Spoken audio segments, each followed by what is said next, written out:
Assalamualaikum warahmatullahi wabarakatuh dan selamat pagi, salam sejahtera bagi kita semua.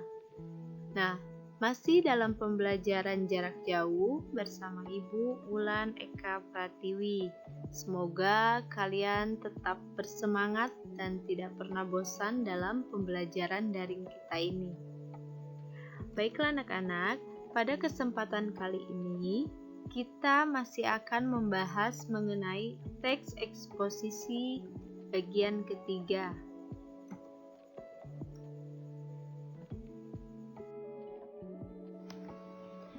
Langsung saja, kompetensi dasar pada pembelajaran hari ini yaitu kompetensi dasar 3.6 menelaah isi dan struktur teks eksposisi berupa artikel ilmiah populer dari koran atau majalah yang diperdengarkan atau dibaca.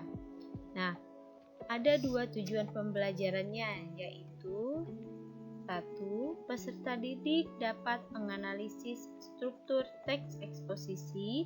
Yang kedua, peserta didik dapat menentukan kaidah kebahasaan teks eksposisi. Nah, pada pertemuan sebelumnya, kita sudah belajar mengenai teks eksposisi ini bagian kedua, yaitu yang pertama, menentukan jenis-jenis paragraf dalam teks eksposisi, menentukan isi teks eksposisi, meringkas teks eksposisi, dan yang terakhir menyimpulkan teks eksposisi. Lalu, apakah kalian masih ingat bagaimanakah cara kalian dapat menentukan isi teks bacaan yang telah kalian baca?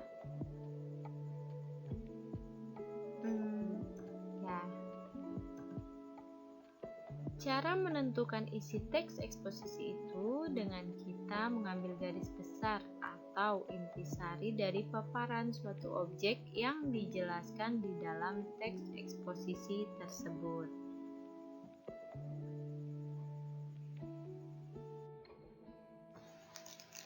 Baiklah, selanjutnya kita masuk pada materi pembelajaran hari ini mengenai struktur teks eksposisi.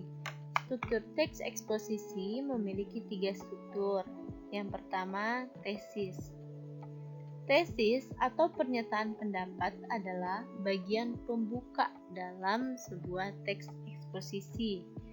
Dalam hal ini juga, tesis berupa pengenalan isu, masalah, ataupun pandangan pribadi penulis secara umum tentang topik yang akan dibahas.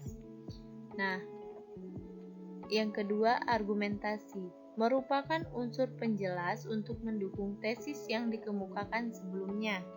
Argumentasi dapat berupa alasan logis, data hasil temuan, fakta-fakta, bahkan pernyataan para ahli.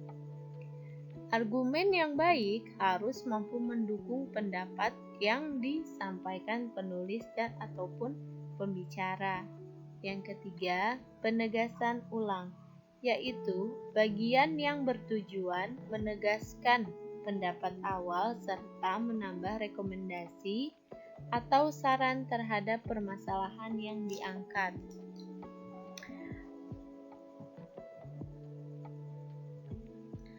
Bagian ini juga sering disebut dengan penutup atau kesimpulan.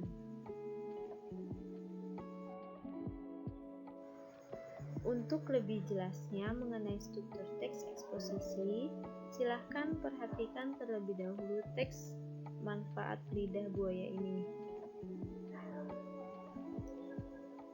Lalu setelah itu kita analisis struktur yang ada pada teks eksposisi tersebut. Nah, perhatikan pada paragraf pertama. Paragraf pertama ini termasuk ke dalam struktur teks eksposisi tesis. Mengapa demikian?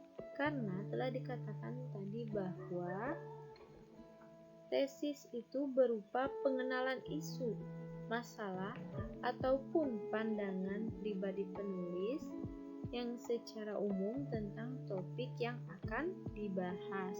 Nah, Dalam paragraf pertama ini, penulis menyampaikan pandangannya secara umum untuk membahas manfaat lidah buaya lebih lanjut lagi di paragraf selanjutnya. Yang kedua, atau paragraf kedua, termasuk ke dalam argumentasi. Begitupun dengan paragraf ke-3 dan 4. Mengapa demikian?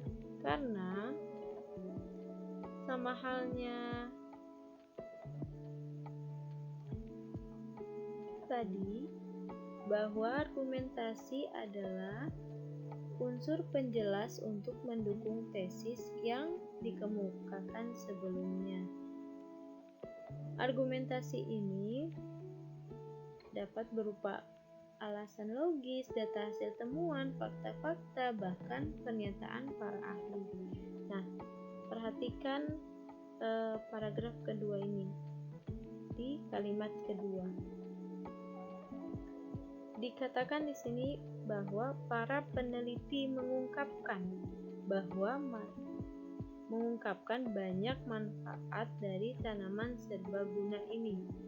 Dalam hal ini, penulis menerangkan bahwa pandangannya itu dibarengi dengan pernyataan para ahli.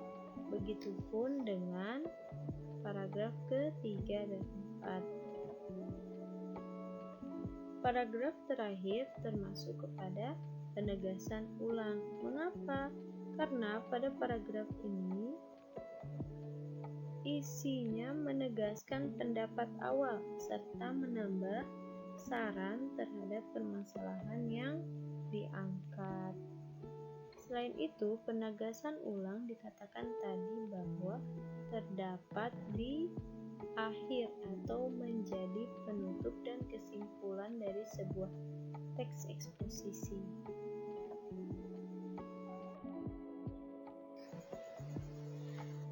Materi selanjutnya yaitu kaidah kebahasaan teks eksposisi. Yang pertama, istilah. Istilah adalah kata atau gabungan kata yang dengan cermat mengungkapkan suatu makna, konsep, proses, keadaan, atau sifat khas dalam bidang tertentu.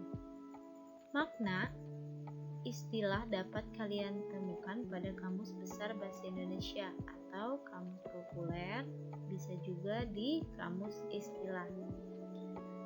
Nah, contohnya Ibu ambil pada teks manfaat lidah buaya, yaitu kata komoditas dan detoksifikasi. Untuk kata komoditas terdapat dua makna atau dua arti. Yang pertama, barang dagangan utama, benda niaga. Yang kedua, bahan mentah yang dapat digolongkan menurut mutunya sesuai dengan standar dagangan internasional, misal gandum, karet, kopi. Dan yang kedua, detoksifikasi, penawaran atau penetralan toksin di dalam tubuh. Istilah-istilah dalam hal ini biasanya dari kata yang belum kita ketahui maknanya. Selanjutnya, adjektiva. Sebelum ke prasadjektiva, kita harus tahu dulu adjektiva itu apa sih? Nah, adjektiva itu kata sifat seperti cantik, ganteng, gagah, kokoh, kuat, lemah. Nah, adjektiva adalah gabungan kata atau lebih yang menjadikan kata sifat sebagai porosnya dan disertai adverbia atau keterangan. Perhatikan rumusnya. Yang pertama, adjektiva ditambah adjektiva, atau dengan kata lain kata sifat dengan kata sifat. Contohnya, lemah gemulai, kurus kering. Yang kedua, adverbia plus adjektiva, yaitu kata keterangan ditambah kata sifat. Nah, contoh, belum sempurna, tidak cantik. Belum dalam hal ini kata keterangan dan dan sempurna kata sifat. Contoh pada teks yang berjudul Manfaat Lidah Buaya, ada 3 adjektiva di dalamnya. Yang pertama, kata tidak banyak. Yang kedua, banyak sekali. Yang ketiga, sudah sangat banyak.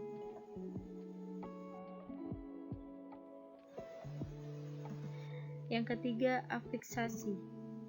Afiksasi atau pengimbuhan adalah proses pembentukan kata dengan cara pemberian imbuhan baik berupa awalan, prefiks, sisipan, infiks, akhiran, sufiks, dan awalan plus akhiran, konfiks. Maksudnya dalam hal ini imbuhannya terdapat di awal dan di akhir. Mari kita bahas masing-masing dari afiksasi ini. Yang pertama ada prefiks. Prefiks adalah imbuhan yang diletakkan di depan kata.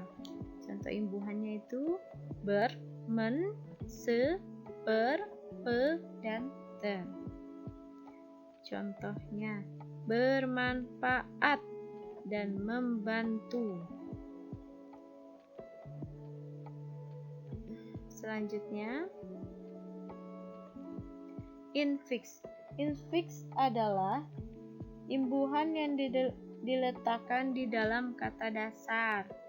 Contoh imbuhannya l, r, m, in. Contoh katanya gerigi, temali, telunjuk. Selanjutnya sufiks. Sufiks yaitu imbuhan yang diletakkan di belakang bentuk dasar.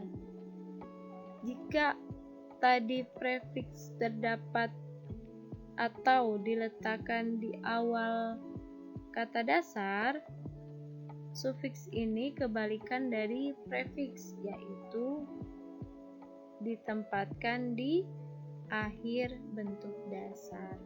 Contohnya tumbuhan dan tanaman, dari kata tumbuh plus an dan tanam plus an. Selanjutnya konfiks. Konfiks adalah imbuhan yang terdiri atas 2 unsur, yaitu di depan dan di belakang bentuk dasar. Nah, konfiks ini memiliki imbuhan di awal dan di akhir. Contohnya kata kekebalan dan pencernaan.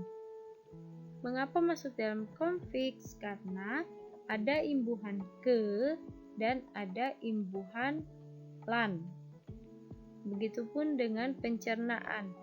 Dalam hal ini, kata pencernaan diberikan imbuhan pen plus an dengan kata dasar cerna. Jadinya pencernaan. Nah, kaidah kebahasaan yang keempat dari teks eksposisi ini ialah pronomina. Pronomina atau kata ganti adalah jenis kata yang menggantikan nomina atau frasa nomina. Pronomina ini memiliki 2 jenis. Ada yang pertama pronomina persona dan yang kedua pronomina non persona. Nah, pronomina persona atau kata ganti orang, misalnya dia, anda, kamu, aku, saudara, nya, mu, ku, si, dan ada juga persona jamak. Contohnya kita, kami, kalian, mereka, hadirin, para. Yang kedua ada pronomina non persona atau dengan kata lain kata ganti bukan orang, kebalikan dari pronomina persona. Pronomina non persona ini seperti pronomina penunjuk, misalnya adalah ini, itu, sini, situ, sana. Dan ada juga pronomina penanya, misalnya apa, siapa, mengapa, dan sebagainya. Selanjutnya perhatikan contoh pada poin ketiga. Sejak zaman dahulu, nenek moyang kita telah mengenal tanaman lidah buaya lengkap dengan manfaatnya. Contoh pertama termasuk pada pronomina persona. Mengapa? Karena di sini ada kata kita. Kita dalam hal ini termasuk ke dalam persona jamak. Nah, contoh yang kedua, walaupun sejak dahulu dikenal memiliki banyak manfaat, namun belum banyak orang yang mengetahui bahwa tanaman ini bisa menjadi komoditas yang menguntungkan. Perhatikan ada kata ini. Kata ini termasuk ke dalam pronomina non persona. Mengapa? Karena kata ini termasuk pada pronomina penunjuk.